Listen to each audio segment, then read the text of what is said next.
Great. I was a little worried there. I had no idea where he was going to take that. It could have gone in a number of ways. All right, that was great. I like that it's National Joke Day, because hopefully some of this presentation will make you laugh and not make you totally angry at me about bad ideas about writing. So I got my new glasses yesterday. They don't quite work, so I got to put my readers on, so I can't see any of you anymore. It's better than imagining you naked. Okay. Okay, so if you work in the discipline of writing studies like I do, you hate this phrase, Johnny can't write. And you hate telling people on the bus what you do for a living because it's an open invitation for them to complain about kids these days, right? Y'all have heard that, right? If you Google writing or teaching writing, you'll run into poor Johnny within the first 10 hits. And it doesn't stop with writing instruction. Johnny also apparently can't read. All these poor little white boys, they can't concentrate. This one's my favorite. Johnny can't sing hymns.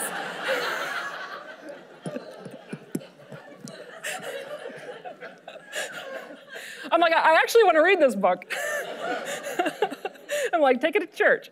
But again, it doesn't stop there. Johnny also can't be a madman. Pretty much, Johnny's screwed. He should stay in his mom's basement and continue to play video games, right? So whether it's columns in Newsweek or Inside Higher Ed or the New York Times or the Atlantic, there are tons of popular but also scholarly opinions that have assumed the worst about student writers and capitalized on the supposed failures of both students and teachers. All of these negative narratives about poor, stupid, white Johnny reinforce the notion that public education is failing and that this generation is stupider than the last and we might as well all give it up now. Except, of course, we're teachers, so we don't give up. I spent the last 14 years as a professor of writing studies at several different institutions. I've written 3 books that are pedagogically oriented about the teaching of writing and dozens of chapters of articles. I spent my career doing this work, particularly on focusing towards how we teach digital media and multimodal texts, but none of that scholarship makes it to those public arenas, which is why my co-editor and I wanted to write Bad Ideas About Writing. As Michael said, it started because of a Facebook rant that we were like, let's do this, and we got over 100 submissions. It was an amazing call. Turns out writing teachers have a lot to rant about when it comes to how people understand how writing works.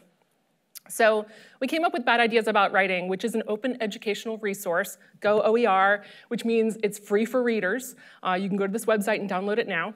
And it's written specifically, this is a bit unusual, it's written specifically for a non-academic audience, and with the intention of dismantling all of these myths about writing and the teaching of writing for a public audience. Based on the submissions, we ended up categorizing them into 8 different sections in the book, which certainly does not cover all of the possible myths about writing and writing instruction, but it's a darn good start. And the wonderful thing about Bad Ideas, for me, the reason I like it, and the reason I've heard from a lot of other readers, is that it functions as an encyclopedia of writing research in a way that helps us remember sort of the key research in the area. Right? When Michael and Chris approached me and said, hey, we want you to talk about bad ideas about writing, I was like, you know, I just edited the book, right? I didn't write it. Like, there's 63 chapters from scholars in the discipline who have each focused in on their specialty. I can't possibly, like, I know all of it because, like, you learn, you know, what's going on in your discipline, but you don't know the depth of these individual research areas. And so it's really helpful, the book is very helpful in that way, because I can say, oh, right, we can't all be experts on grammar pedagogy, thank God, or on plagiarism detection services and the privacy concerns that they provoke, but we might know where to go to track down a source on a bad idea, or we can hand a chapter to a colleague or an administrator who insists on a bad idea because that's the way they were taught. So Drew Lowy and I took relish in burning down and breaking up the myths that we've held for hundreds of years as writing teachers on how writing should be taught. These are just a couple of them. We've heard from a wide swath of users who've had great success with the book or just a few chapters from it. And that's kind of the way we recommend reading the book, is don't sit down and read all 363 pages from start to finish. Figure out where you want to dip in and out of it. Some of the places that have used the book include secondary ed schools for students with learning disabilities, undergraduate and first-year writing classes, senior seminars, graduate level courses on pedagogy, and in faculty reading groups. And these are faculty members across the discipline who teach, right? Because everybody teaches writing in a way, whether they want to or not. My personal success with this book will be whenever my sister, who homeschools her 5 children, tells me that she's read a chapter out of this. That's my audience that I'm going for with this book. So we'll see, it hasn't happened yet. Each chapter in Bad Ideas includes a 3 to 4 page jargon-free description of the bad idea or the myth about writing. As well, it includes an overview of secondary research that overturns that myth, an antidote for the myth or the bad idea, as well as a list of jargony keywords so that people can do further research on a topic using the specific language that people in writing studies call these things that they're writing about, and an annotated list of further readings. There is some, not a small amount of irony in that we asked authors to follow a 5-paragraph theme structure, which is one of the many bad ideas that we write about in the book. But further irony that even writing teachers, all of whom in this book have terminal degrees in writing, they're either MFAs or PhDs in Rhet Comp, who teach writing, they couldn't get the most basic and overused genre in the field correct on the first try. Let me repeat that. People who have degrees in rhetoric and composition, who espouse the terrible nature of the 5-paragraph essay because they know it so well and hate it so much, couldn't write a 5-paragraph essay for us for this collection correctly on the first try, okay? So, one of our chapters covers why. It's called Writing Knowledge Transfers Easily. #nope, okay? So let's start with a deeper dive into some of the most popular topics in the book. I'm gonna do an overview of a couple of them. All right, so these are chapter titles, right, with the author's names. And remember that the chapter titles are the bad idea. So don't write these down and start doing them, okay? Between the 5-paragraph essay and the research paper, writing types that are often conflated, we ended up publishing 8 chapters total. It was the biggest topic of any in the book. So it might tell you how strong writing teachers feel about how bad an idea these genres are. I know this is a tough one to start with. Elizabeth Wardle, a writing scholar known for her research on this topic, calls these kinds of papers mutt genres, right? Mutt like dogs, mutts. They don't exist outside of the classroom. They're sort of put together by writing teachers, by teachers in any discipline really, in order to fulfill a classroom assignment. Avoiding mutt genres has become a foundational concept in writing research over the last decade, as writing scholars have studied what students are actually learning from writing research papers and how that knowledge transfers from one setting to another. It turns out not much at all. And by the way, an aside, the English department here at Elon is quite well known for its work in this area, so FYI. Teachers across disciplines have assigned this kind of paper for longer than any of us have been teaching, anybody in this room have been teaching, which is why it's a difficult idea to kill. We've always done it this way. But now, slowly, the word can spread that this is a bad idea. And the strike reviewers here remind us that these chapter titles indicate those bad ideas and that we shouldn't be doing these things in our classrooms, okay? I mean, think of our own writing practices for a second here when it comes to our scholarly work. Do we start with the answers? No. Do we start with a thesis statement? No. We start with a half-baked idea that eventually becomes a research question that we then conduct a study on, producing primary research data, which we analyze to test against our hypothesis, or we might use a grounded theory approach, right? And eventually we choose a journal or a book to target our writing for, because it has specific audience and requires specific genre conventions for our writing. And then we submit it knowing full well that we will have months or maybe years of revision ahead of us before publication. Okay. The research paper is the student equivalent of all of that work crammed into a 10 or 15-week term. The time and intellectual constraints alone suggest that this is a bad idea, and students do not come into our classes knowing how to write research papers tailored specifically for us. Again, the research shows that students' knowledge of writing a paper for an English class does not transfer to writing a research paper for a history class, because each instructor has their own implicit set of expectations that are often not made visible to students based on the assumption that the research paper is a mini version of our scholarly articles. Okay? There were a couple sessions today about this topic, right? How do we make that stuff explicit to our students? So, one of my provocative statements for the day, there will be many, I apologize. Stop assigning research papers.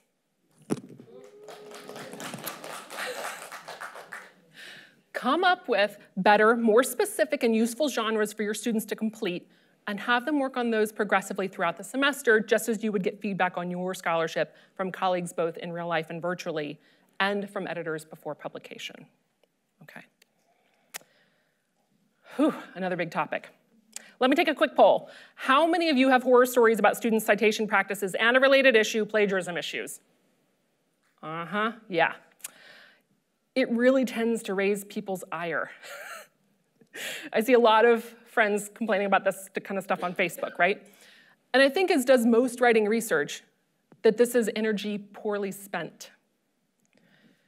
If you want students to cite works properly, then you can spend time on it in your class by showing students free bibliography management resources like Zotero. There was a great session earlier on that, thanks to a librarian and a poli-sci professor. And programs like that will format and reformat student citations into 1,000 different styles. And by the way, if you're not already using Zotero, I recommend that too. Okay, try it before you buy it, or before you teach it. You don't have to buy it because it's free. As a writing teacher, I was never taught, right, as a grad student learning to teach writing, I was never taught to teach students wherever every comma goes in a citation. I just knew it because I was an English major and I had good writing skills, right? Which a lot of professors already do in all sorts of disciplines. So it just kind of became an inherent assumption that students would know where every comma and capital letter goes. It turns out, if I put my editor hat on, I quickly discovered that even people with PhDs in writing don't know where the commas go in citations. And guess what? It doesn't really matter. The only place that knowing where commas go might be necessary in a higher ed classroom is in an editing class, where fixing someone else's writing is the goal, right? Citation practices are highly specialized that I don't even let the section let me pause. Citation practices are so highly specialized that I don't let the section editors of my journal copy edit the work that they are developmentally editing. Good writers are not necessarily good editors, and that's okay. Related, sometimes good writers don't know when they're plagiarizing. Just this week, I had an issue at my journal where a group of authors self-plagiarized. These are people with PhDs in English, most of whom have tenure already, and they did not know that they couldn't cut and paste from another one of their articles nearly verbatim and republish it as a large chunk in a new article. The research on plagiarism in writing studies shows that concepts of plagiarism vary dramatically across different disciplines. For instance, if you talk to a computer science professor, often a large part of their class is using someone else's code. Guess what that's called? A library. Code libraries, they're a thing, right? It's the expectation in many disciplines that you'll remix others' work, and you will cite it in a way that's appropriate. So then what counts as appropriate depends wholly on the genre or the type of text you're asking students to write.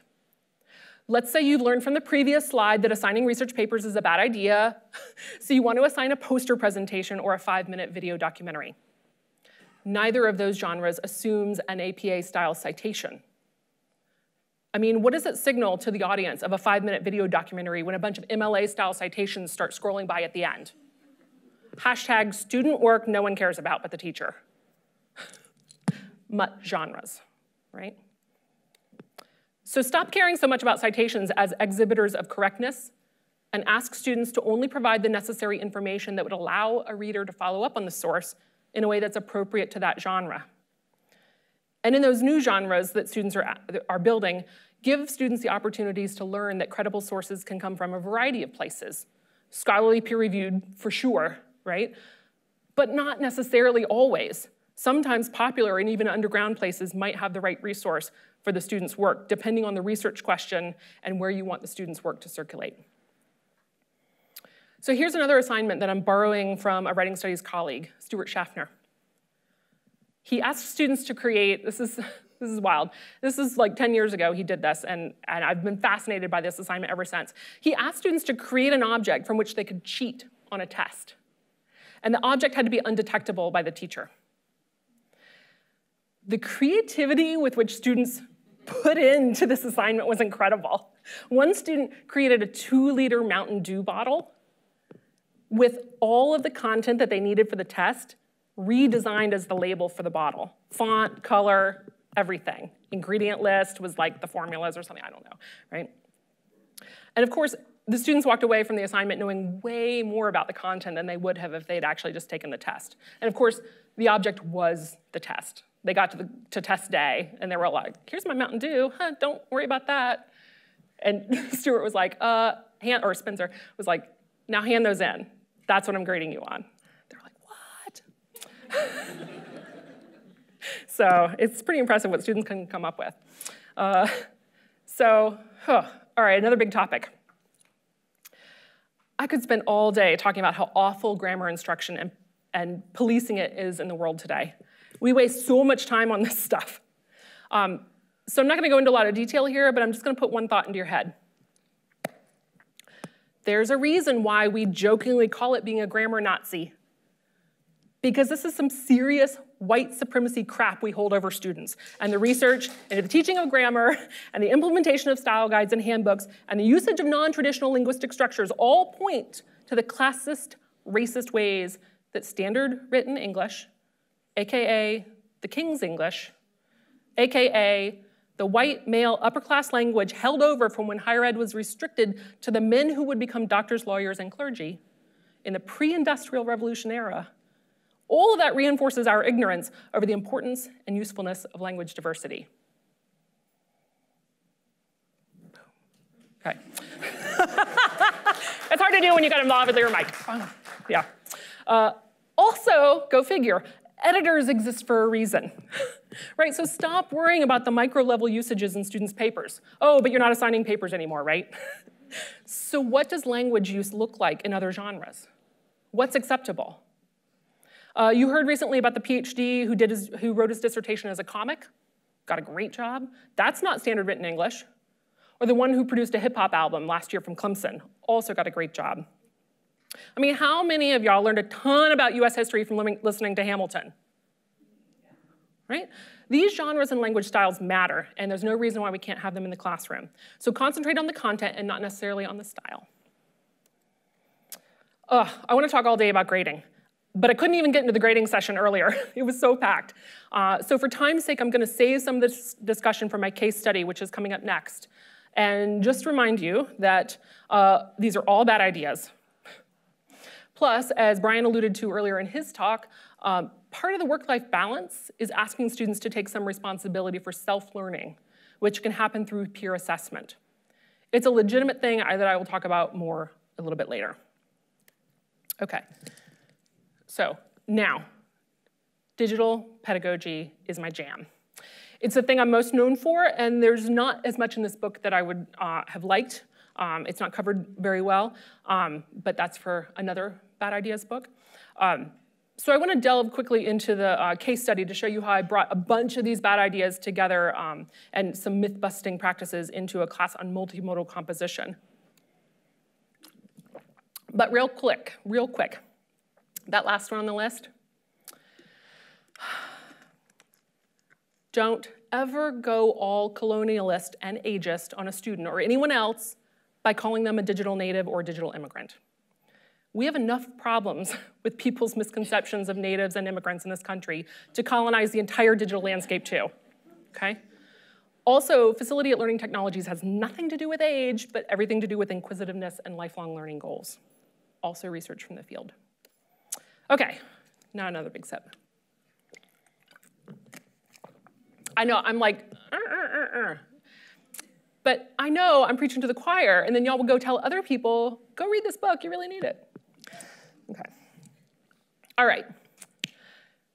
For the last 20 years, I've taught so many versions of this class called multimodal composition at 5 different universities. And if nothing else, I've failed miserably a lot of the times. And I've been grateful to be able to reflect on those experiences to figure out how to teach them better in an age when multimodal composition is as commonplace in writing classrooms as the dreaded research paper. So early on, I was taught about the New London Group's language for talking about multimodal features in a text. It gets away from the primacy of written text as the preferred mode of communication and recognizes that all texts are multimodal, even research papers, right? Margins, headers, layout, font size, those are visual clues for us, right? Along with the linguistic of the written content. The New London Group also provided a pedagogical framework for enacting that language, one that mimicked the writing process that writing teachers are so familiar with. So for instance, you start with an available design, right? Like you want to create a text.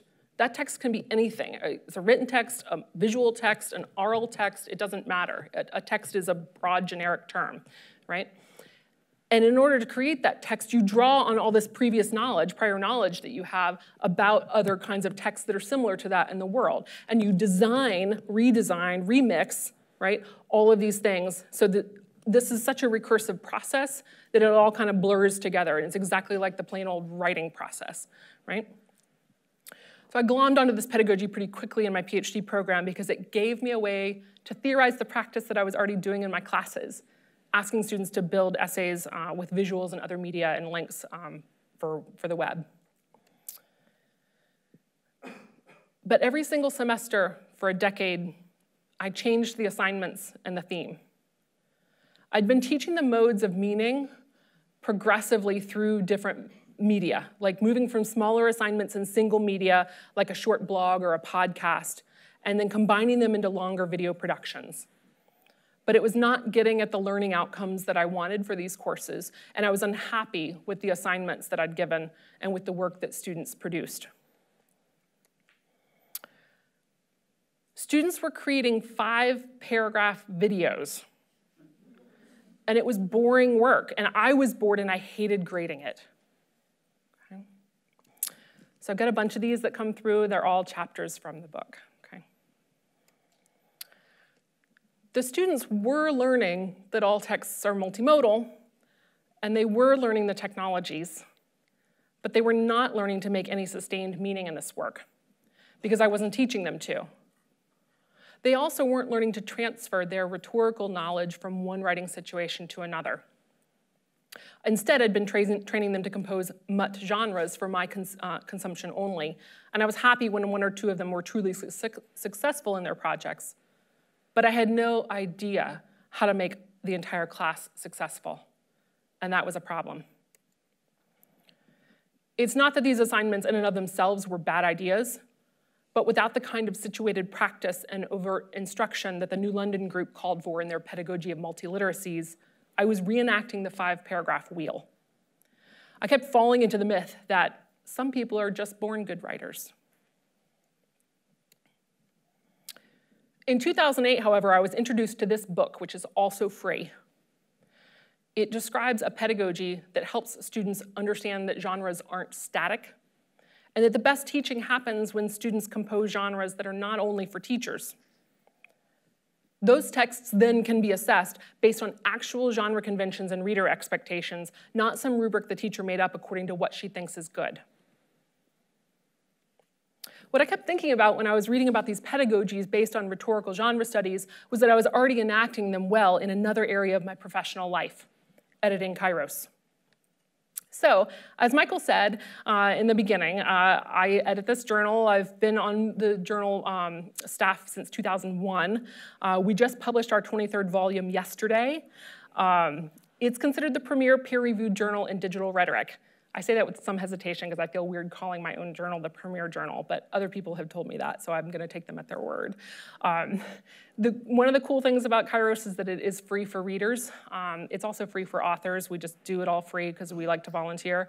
And it publishes what we call web texts, which are pieces of scholarly multimedia. So imagine if an article were redesigned into a video or an interactive website. That's the thing that we publish. So let me show you a quick example. These are 3, but I'm going to go out and, because my links aren't working right, and show you this one. I can't see my little thing.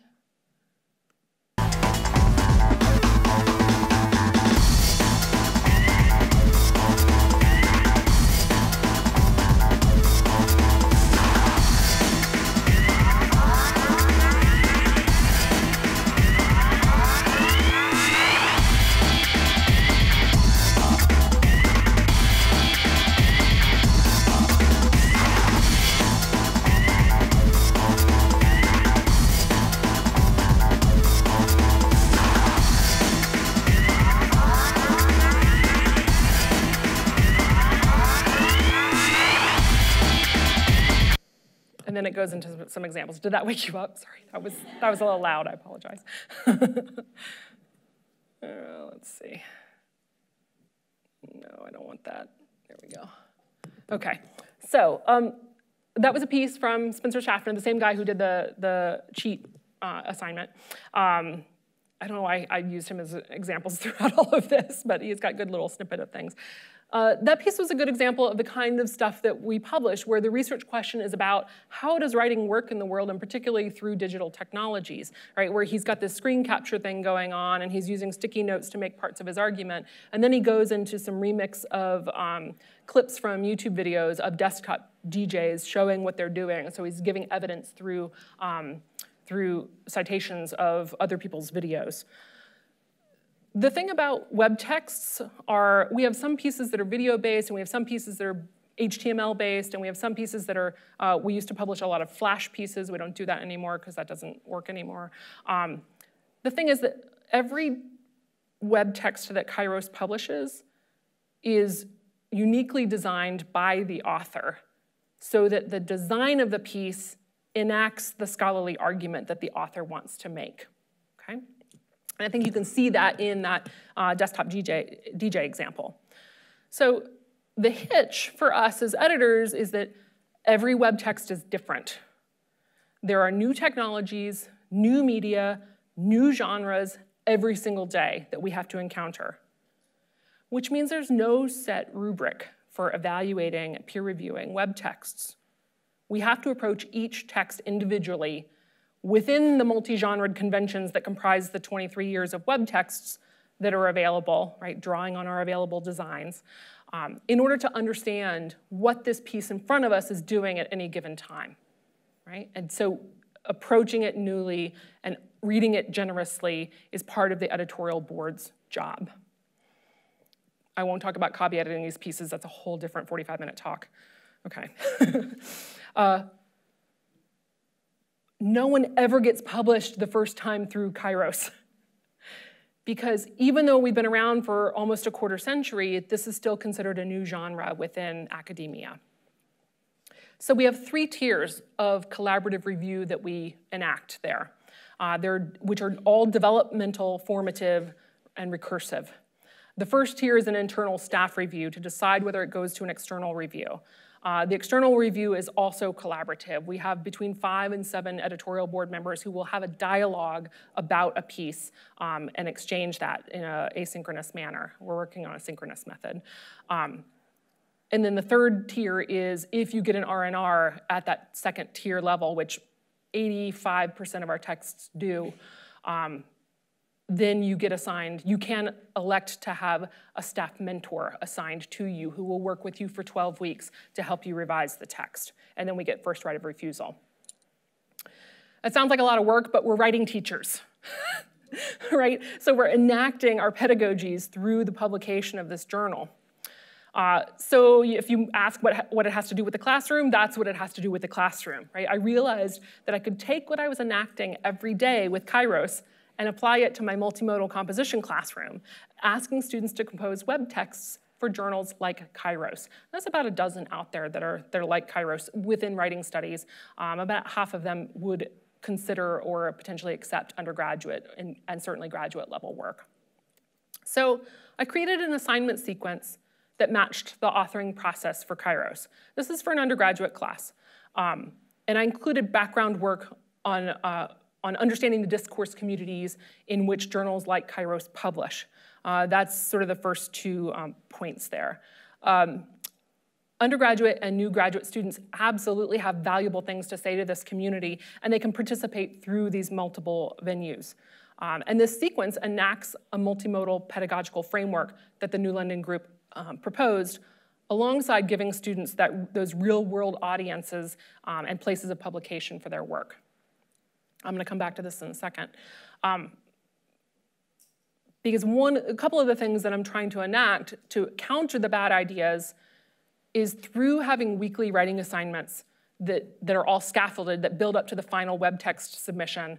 I'm trying to give students the opportunity to fail on new, scary genres in a supported environment where they get formative feedback, both from me and from their colleagues, their student colleagues, and then gives them time, but also a deadline by which to revise, and that we practice this work over and over again. I'd also like to point out, this myth is not in the book, but it should be, maybe again for the second version. Digital media work uses less writing than research papers. Like double or triple the amount of writing that goes into a regular research paper, because you have to do it across so many different channels. Okay, but sometimes during the revision and composition process, you just have to stop because it's a class, or you just need a prototype, right? You only have a definitive amount of time, and that's okay. So more is not always better. We had to prepare the web texts in such a way that the end of the term didn't leave them completely unended, right, upended. Knowing that no author gets accepted the first time in peer review at Kairos totally changed my expectations for the students' work as well. So instead of expecting a finished, polished project, something that wouldn't happen at Kairos without 8 rounds of copy editing after it was accepted for publication, my goal with students became having them produce just something that was submittable, that maybe would garner a revise and resubmit. I was also implementing something I learned from teaching online early in my career and through mentoring Kairos authors. I couldn't teach a single technology for all students to use because their arguments had to call forth the technology that they wanted and needed to use, which also made them responsible for a lot of self-learning and also collaborative troubleshooting. And we talked about how that would happen and what that looks like in the classroom. So I learned a lot from teaching online that I was able to bring into the face-to-face course.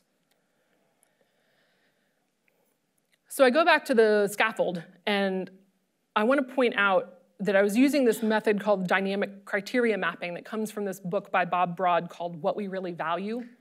And that book is not about multimodal composition. It's about looking at portfolios from first-year composition classes at large universities, like when they collect 200 sections full of portfolios, and then a bunch of writing teachers do norming practices on them to figure out what the rubric should be and things like that. So he used this experience for that to ask teachers, what do you value in good writing? And the teachers would list a bunch of really highfalutin meta-level stuff.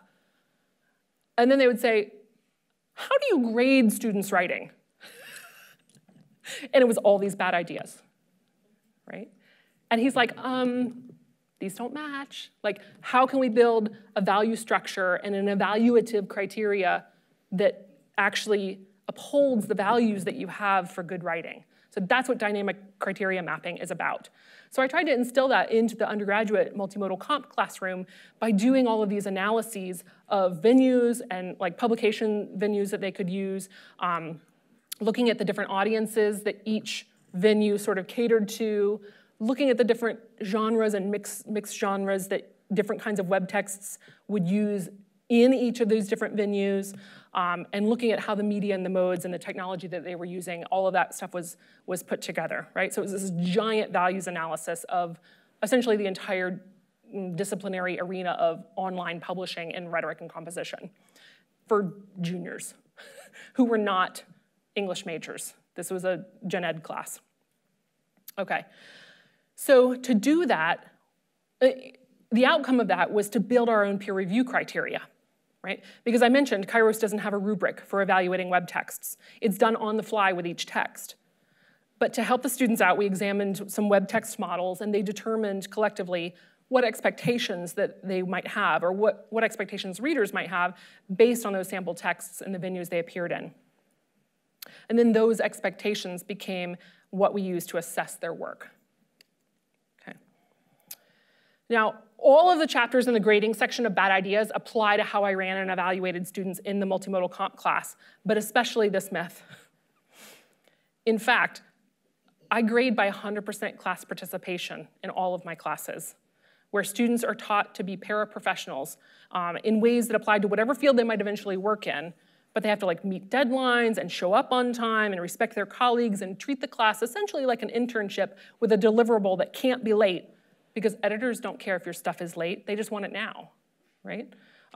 Brian made a mention about this earlier, right? I think it was Brian, was like, you know, if student 4 isn't doing the work, it don't matter because the whole group has to get the work done, right? So how does that happen, and how do you engage the group in that way to help them do that?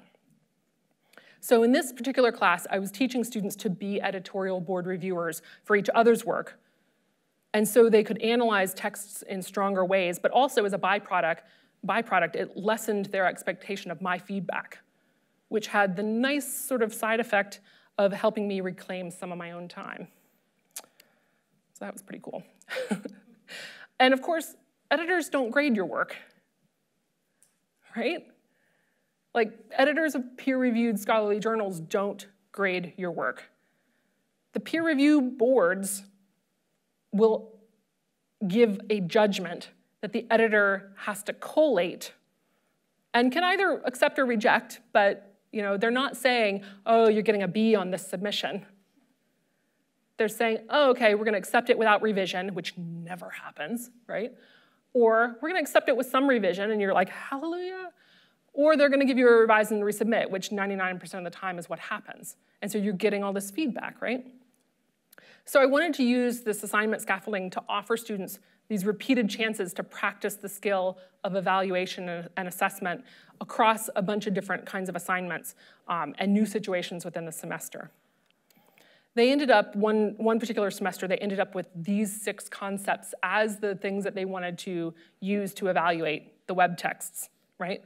How creative were they? And it wasn't a yes or no or a sliding scale. It was like, did these pieces move the students in some way, right? Because we weren't just looking at web texts as models. We were also looking at the kinds of digital media texts that they liked online and say, okay, what's the marriage between those two things?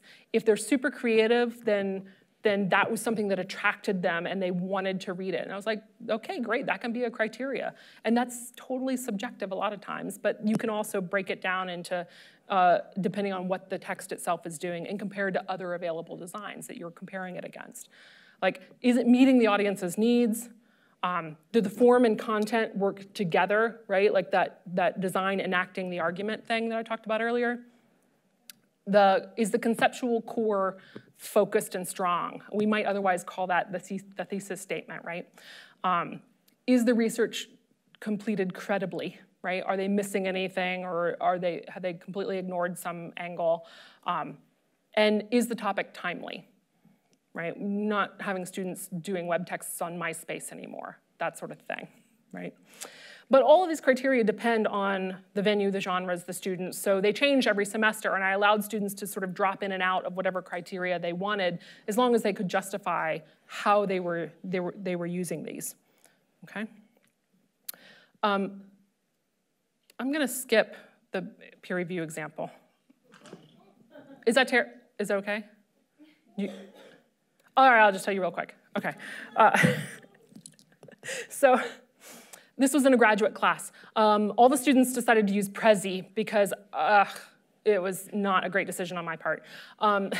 It was their decision, but it was just, I thought mistakenly, oh, this was like 10 years ago. I'm like, oh, they're graduate students. They know how to construct a scholarly argument that's article-ish length, and then I'll teach them how to do the web text part. No, graduate students don't actually know how to write long-form stuff either, right? We gotta teach them how to do that as well. And that's as it should be. They're students, they're still learning, right? So anyways, this student was super freaked out because she considered herself a Luddite. And Prezi had a very low learning curve. So she's like, okay, I can use this. And she wanted to do a creative nonfiction piece on fibromyalgia because she had been diagnosed with it, and she was also a creative writer. So she wanted to blend research with her own experiences. And she didn't know where to start, but we knew from looking at examples of Prezi's that, how many of y'all are familiar with Prezi? Great, okay. So, it's like a zoomy PowerPoint thing. And one of the genre conventions of it is often that it's got this conceptual visual map that lays on the background, and then pieces are put into the map. And it has a path that you can follow, but it's not a linear path necessarily. I mean, it kind of turns into a linear path because you're like, next, next, next, but it doesn't have to be. And so the student really didn't know what to do with this, but she brought me this image as the possibility of what her conceptual map would look like. And I said, okay, I didn't know anything about fibromyalgia at the time, not really. And she said, okay, well, these are the pain points. Like, this is an image from Google, right? And these are the typical pain points that fibromyalgia sufferers face. And I said, well, why is it a woman? I don't know why I asked her that. And she said, oh, because mostly women are diagnosed with, and I was like, what? That was weird, but good for me to know. So we're looking at this, and I said, oh, these pain points look exactly like the path points that Prezi uses so that you can put your content in there and then map it with these blue dots about how you're gonna navigate through the system. And I said, that's perfect. You can just use these blue dots as your path. And she kind of looked at me like forlorn, and I was like, what's wrong, Hillary? And she said, because I was trying to go after this form and content, like how does the form of the piece, the design of it, engage the rhetorical argument that she wants to make? And she said, but the problem is it took doctors 2 years to diagnose me. And I went to see 17 different doctors because my pain points don't match up with the typical pain points. And I was like, oh, that's awful. And then I sat there for a minute and I said, okay, but here's the thing. You don't actually have to use the path points in Prezi to make a Prezi and to make it be successful. It doesn't require you to implement a path. You can just have the map and put your artifacts on the map in whatever way is rhetorically and aesthetically appropriate for your project. And then if you use what's this thing called? The mouse pad? The scroll box, I don't know. If you use that, you can scroll through it with your hands and move it to the left and move it to the right and scroll in, zoom in, right?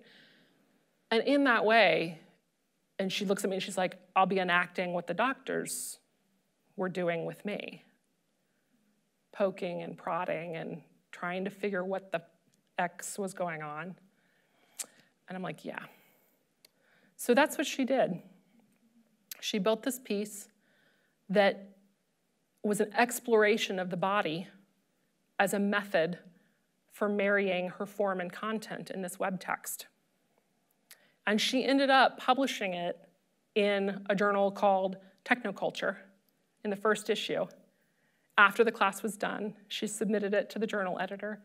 It went through additional peer review with them outside of my class setting. And then she revised, and then it got published. I was like, yes. So I was pretty excited by this example, particularly from a student who claimed to be a Luddite, right? But I think it's a really great example of that marriage of form and content in a web text. And the thing that I'm most proud about is that she actually got published, right? She followed through on it. But it wasn't just that one student. In replicating the syllabus semester after semester, I've had over 20 students, mostly undergraduate students and also graduate students, get published in peer-reviewed scholarly journals using the syllabus, right? So I was pretty excited about that. So one of the things that this class helped me debunk was the myth that pop culture, and especially digital media as a feature of that, is killing writing. In actuality, students write more in my classes than in their traditional English classes. They tell me this every semester.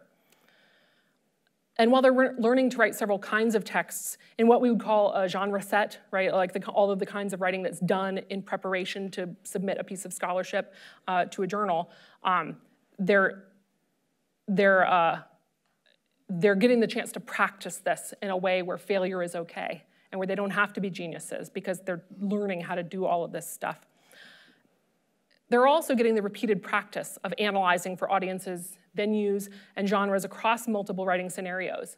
And for that, it helped the students be able to transfer that knowledge both across texts, and they reported back to me across classes and disciplines. So I would have students in political science and biology and geography come back and say, oh my gosh, Dr. Ball, I used this process when designing my poster for the science whatever, right? And I'm like, how do you like that, science whatever? Like, I don't actually know what it's called. And I'm like, that's fantastic. I'm so glad to hear that. And maybe they win a prize, or maybe they win something else, or maybe they get a good grade in some other class. And that's exactly the point of this pedagogy, is to situate it in a way that allows them to understand how they can actually transfer that knowledge from one class to another, because it's not easy. It's not easy. So I ended up pretty happy with this approach. It took 10 years of reflection and 10 years of screw-ups, a lot of screw-ups, and it brings together a lot of the research-based results on teaching writing that don't require teachers to be stuck in overused 5-paragraph essays and research papers. And there's more opportunities out there for good ideas, right? And you likely have your own set of genres. So I don't expect anybody in this room to go home and start teaching web texts, right? That's my thing. That's what I'm really, really good at, and that's a way that I can conceptualize teaching students in a class where they have all of these learning outcomes, but this is the thing that we're gonna focus on, and then we're gonna extrapolate outwards. So what is that opportunity in your discipline, in your classes, with your own sets of genres and conventions that can be made better through this kind of pedagogy? Further, I would suggest that maybe you make your own textbook based on your assignment sheets and instructions and short essays, right? Does your campus have a push for open educational resources? Check with your scholarly communications librarian, your digital publishing librarian, or your subject librarians, right? Or just make your own and give it away. It's totally fine, right? And it's really surprising how far-reaching the scholarship can travel once it's out there in the open. The Bad Ideas About Writing collection was published a year ago today, and it's been downloaded over 18,000 times. Right? Way more than any of the other books that I've ever published combined. So, maybe you should consider writing your own Bad Ideas collection for your discipline, right? What myths are you ready to bust? Thank you.